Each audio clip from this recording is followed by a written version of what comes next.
That's right, you had y'all thing on this. You now really know this song that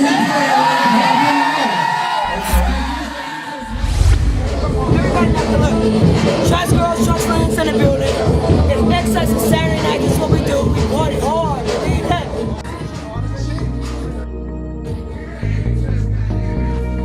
708 is only 708 because of the address, and then they toyed on that name and made it 708 because it's 708 Spring Street. Iconic gay club of Atlanta, Georgia. When you first come in, you had a big room where all of the dancers is voguing and doing whatever they gotta do. In the front, you had the bar, but if you go to the back, it was the house music. I was nowhere but the back. It was open to all, but mostly there were gay men parties there, mostly, yeah. And I was out front in the house music and stuff, and tourists kept me on my show. They said, brother, I'll be right back, I'm going back here. And I didn't see him no more that night. I ain't see him no more at house music or rap music. I ain't see he ain't come out that back room.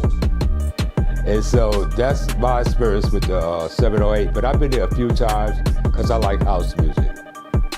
I really wish there was something that we could have done to protect the legacy of that corner being a safe space for us. But it was an iconic room in the back. It was another door. They called it the dark room. The dark room is where they fuck, suck, lick, eat, whatever the fuck they needed to do to have to enjoy themselves at that time. That's what they was doing. The legendary part about all of that though, the club closed at 4 on Tuesdays, and that was the best voguing night for me anyway. But anyway, before they closed, the lights would come on and the dark room would open. The dark room was no bigger than this living room. But a bitch, every legend, icon, statements, all kind of people, if you didn't know they was in the building doing whatever they needed to do for sex at that time, you be waiting to see what girls is doing what. That's how legendary Iconic was. A lot of people don't even know, once I moved there, that's where I started doing my mini boards there. And we did mini boards in 708 for 20 years. That's how iconic 708 was. It was from major stars coming in there to everybody just sitting around watching mini boards. Mini boards as big as OTA now. 708 had the same mini boards in Atlanta, Georgia, from the 90s to the 2000s. And that's how iconic it was from the beginning to the back. And anytime you thought of Atlanta, you didn't think of no club but 708. And that's because every gay in the world was at 708 if you lived in Georgia. People would fly down and make sure they come that Wednesday so they could get a whole week or two if it's Gay Pride weekend, because they needed the beginning of 708 and the ending, which would be that Tuesday of 708. It's nothing that have not happened in 708. The good, the bad, and the ugly. Period.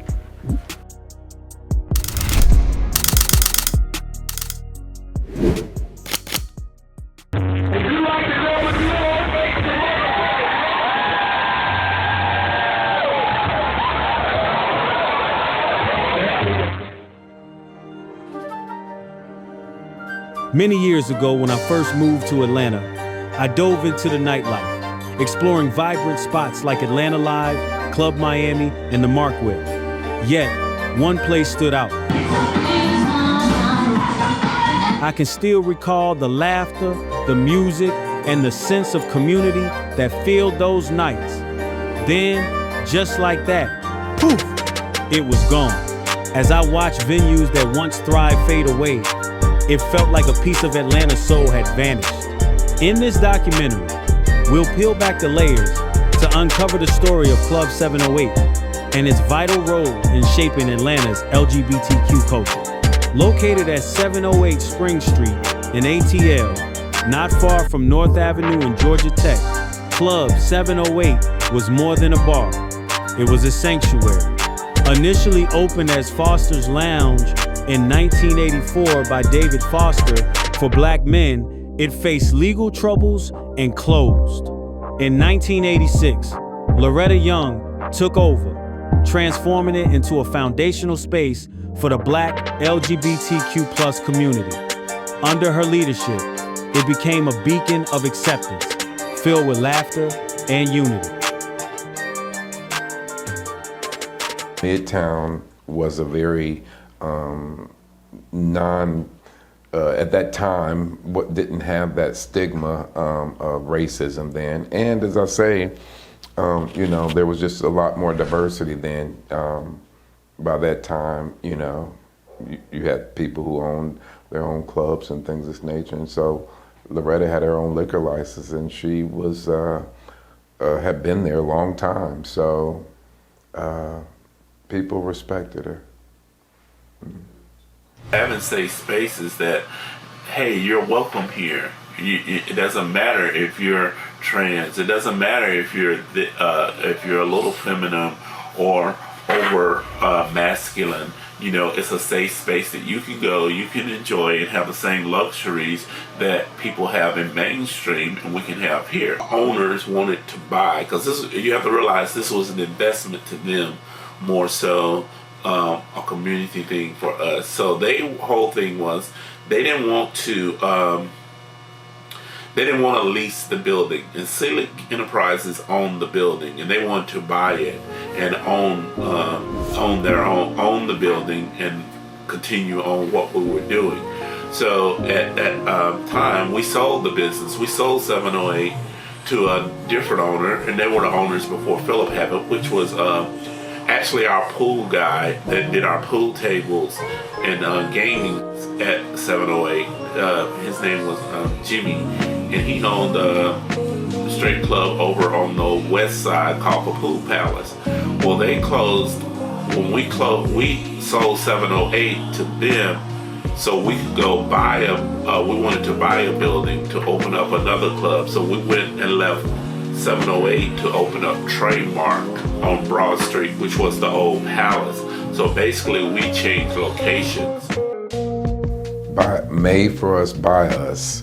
And coming from an era where you may have needed 3 IDs to get in, here it is 20 years later or 10 years later, and you have people who are of your color having their own businesses and liquor license. So that shows the structure of Atlanta and giving the opportunity for those who have the wherewithal to have an idea and to make their idea become a business, and at the same time do something for the community that supports people who are less served, and give them a place where they can feel comfortable in coming and be proud of who's garnered. It was a single black woman, running a business here in Atlanta, Georgia, which is the greatest place to, be an entrepreneur as far as being black in America. Yeah.